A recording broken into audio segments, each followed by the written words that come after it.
Jananayakan cinema release ചെയ്യാൻ പോവുകയാണ്. ജനനായകൻ സിനിമയുടെ HD പതിപ്പ് ഇപ്പോൾ ലീക്കായതുകൊണ്ട് സിനിമയുടെ അണിയറ പ്രവർത്തകർക്ക് വലിയ നഷ്ടമാണ് ഉണ്ടായിരിക്കുന്നത്. 500 കോടി ബഡ്ജറ്റിലാണ് ജനനായകൻ സിനിമ എടുത്തിരിക്കുന്നത്. സിനിമ ലീക്കായതുകൊണ്ട് OTT റൈറ്റ്സ് വാങ്ങിയവർ തന്നെ അത് തിരികെ കൊടുത്തിരിക്കുകയാണ്. ഇത് പ്രൊഡ്യൂസറിന് മാത്രമല്ല നഷ്ടമുണ്ടാക്കിയിരിക്കുന്നത്. ഈ ആഴ്ചയ്ക്കുള്ളിൽ തന്നെ സിനിമയ്ക്ക് സർട്ടിഫിക്കറ്റ് ലഭിച്ച് ഇലക്ഷൻ കഴിഞ്ഞതിന് ശേഷം സിനിമ തിയേറ്ററിലേക്ക് വരുമെന്നാണ് ആരാധകരെല്ലാവരും വിചാരിച്ചത്.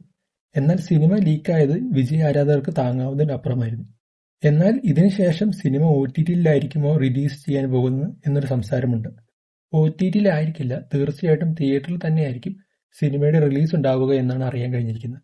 ഈ വരാൻ പോകുന്ന തിങ്കളാഴ്ചയ്ക്കുള്ളിൽ സർട്ടിഫിക്കറ്റ് വാങ്ങി അടുത്ത ആഴ്ച തന്നെ സിനിമ റിലീസ് ചെയ്യാനാണ് അണിയറ പ്രവർത്തകർ ശ്രമിക്കുന്നത്.